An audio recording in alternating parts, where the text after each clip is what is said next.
6 days earlier, rebel forces had also been defeated at Gettysburg, and the high tide of the Confederacy began to recede.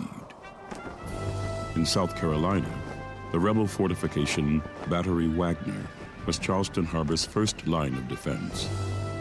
The Union Army considered its capture to be essential, and the all-black Massachusetts 54th led the attack to bring it down.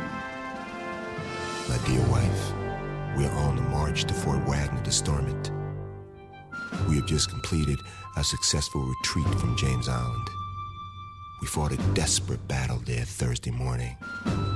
God has protected me through this, my first fiery, leaded trial, and I do give him the glory. First Sergeant Robert Simmons, Massachusetts 54th. Fort Wagner was located on a barrier island. The earthen installation was defended by 1,700 Confederate troops.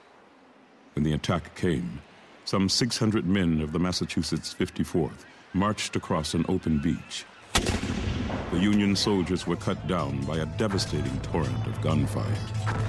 Sergeant Major Lewis Douglas, son of Frederick Douglass, wrote of the slaughter in a letter to his fiancée. It was terrible. A shell would explode and clear a space of 20 feet. Our men would close up again, but it was no use.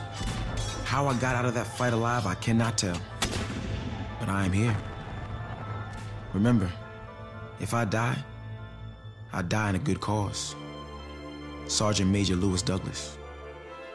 272 members of the 54th were either killed or wounded in the attack. The unit's commanding officer, 25-year-old Colonel Robert Shaw, was one of those who lost his life.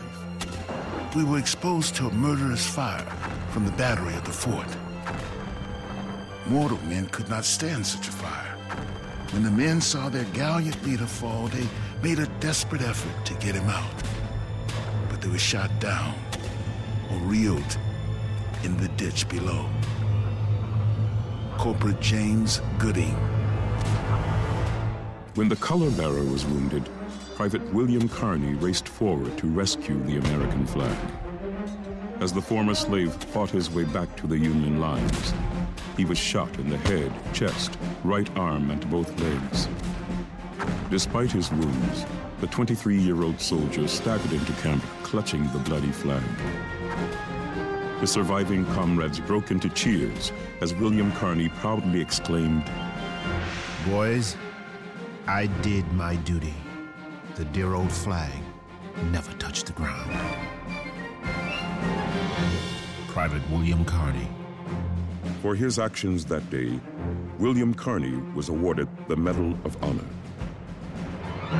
I decided I could best serve my God by serving my country and my oppressed brothers. Private William Carney.